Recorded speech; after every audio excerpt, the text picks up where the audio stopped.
নমস্কার, এরুচর্চায় সকলকে স্বাগত।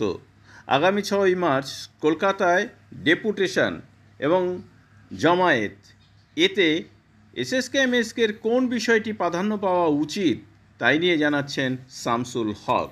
হ্যাঁ, শামসুল বাবু। হ্যাঁ, বলুন।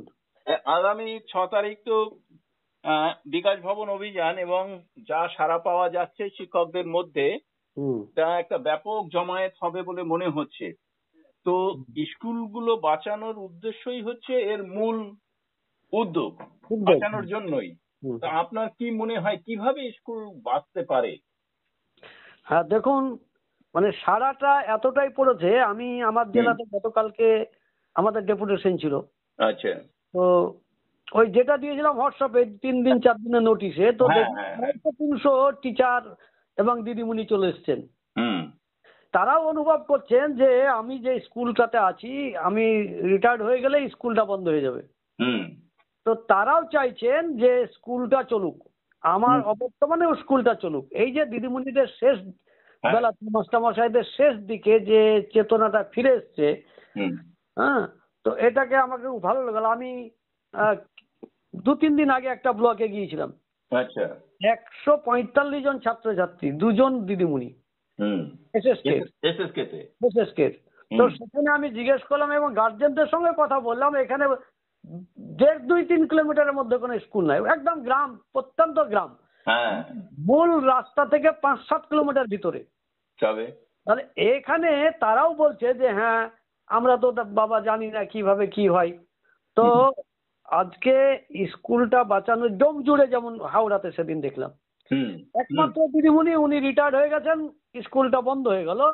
এলাকার মানুষ কিন্তু জানতো না। এলাকার মানুষ বলছে আমরা অত শত বুঝি না, স্কুল চালু রাখতে হবে আমাদের। এই ভিডিও আসতে বাধ্য হলো, ভিডিও বলছে আমরা তো জানতাম না। তা আমি আপনার চ্যানেলের মাধ্যমে সমস্ত 6 তারিখে সকলে আসুন, এটা যেমন বলছি, শুধু 6 তারিখ বা এই একটা ডেপুটেশন হয়ে গেল এটা নয়। আমরা আমাদের যে সমস্যাগুলো, হয়তো একটা স্কুলে অঙ্কের টিচার নাই এমএসকে, বা ইংরেজির টিচার নাই, সেই এমএসকে জানাক তার নিকটবর্তী আধিকারিক, ব্লক, জেলা এবং প্রয়োজনে রাজ্যকে। আমার এখানে অঙ্কের টিচার নাই, ইংলিশের টিচার নাই, ছাত্রছাত্রীরা কি করে কি করবে? মূলত শিক্ষক নিয়োগটাই প্রধান। অবশ্যই। গতকালকে নদিয়া জেলা পরিষদের যে ডেপুটেশন হয়েছিল, আমি যে রিপোর্টটা পেলাম, আমরা আসলে তাদের সঙ্গে টাচে থাকি না বলেই আমরা এই কাজগুলো হয়তো করতে পারছি না। আমি উদাহরণটা দিলে আপনি বুঝতে পারবেন এবং সকলেই বুঝতে পারবে। সজলদার নেতৃত্বে ওখানে ডেপুটেশনটা হয়েছিল। সজলদা যে রিপোর্টিংটা আমাকে করলেন, উনি আমাদের প্রেয়ার পাওয়ার পরে আমাদের যে ডেপুটেশন, সেই ডেপুটেশন নেওয়ার জন্য সভাধিপতি, প্রাক্তন সভাধিপতিকে ডেকেছেন এবং একজন বিধায়ককে ডেকেছেন। মানে কত আন্তরিক তারা, যে না না, এমএসকে এসএসকে এর বিষয়টা আমাদেরকেও দেখতে হবে। একদম একদম ছিল বলেই উনি একা একা পারলে নিতেন, অন্য জেলা যেমন নিয়েছে। উনি এক্সপার্ট লোককেও ডেকে নিয়েছেন এবং উনি কিছু পরামর্শও দিয়েছেন আমাদের এগোতে হবে।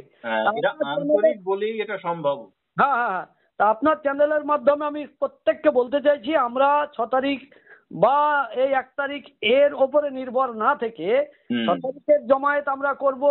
এটা একটা ফোকাসিং যেমন দরকার আছে, তেমনি আমার প্রতিষ্ঠান, আমার পেশাগত সমস্যা, এইগুলো নিয়ে যে নিকটবর্তী যে আধিকারিক রয়েছে তাদের সঙ্গে আমাদের প্রতিনিয়ত শেয়ার হওয়া দরকার আছে। আমার সমস্যাগুলো তাদেরকে জানানো দরকার আছে, তাদেরকে আমরা সামিল করি। শুধু সমস্যাটা আমার ব্যক্তিগত বা আমি এমএসকে এসএসকে মাস্টার, আমার সমস্যা না, টোটাল এলাকার সমস্যা। একদম। এইটা যদি আমরা তুলে ধরতে পারি, যেমন কালকে সাংঘাতিক ভাবে প্রায় যারাই জেলা পরিষদে গিয়েছেন প্রায় প্রত্যেকেই বলছেন যে আমাদের যিনি ডেপুটেশন যিনি নিয়েছেন বা সভাধিপতি নিয়েছেন, খুব আন্তরিকতার সহিত আমাদের সমস্যাগুলো শুনেছেন এবং ওনারা বলছেন যে আপনাদের বিষয়গুলো নিয়ে আমরা অবশ্যই ঊর্ধ্বতন কর্তৃপক্ষের সঙ্গে আলোচনা করব। তাহলে এই যে আমরা একটা সাড়া জাগাতে পারলাম, এটাকে আমাদেরকে ধরে রাখতে হবে এবং এখানটা দিয়ে আমাদের কাজটা করতে হবে। একদম একদম একদম ঠিকই আছে। সমস্ত রাজ্যে প্রতিটা এসএসকে এমএসকে টিচার নেতৃত্ব যদি এই ভাবনা ভেবে থাকে, আপনার কথা অনুযায়ী যদি তারা একটু উদ্যোগী হয়, তাহলে বোধহয় ভবিষ্যতে এসএসকে এমএসকে গুলো বাঁচে এবং শিক্ষক নিয়োগ অন্তত হয়। হুম, ঠিক আছে, আপনাকে অনেক অনেক ধন্যবাদ। ধন্যবাদ। আচ্ছা। ঠিক আছে।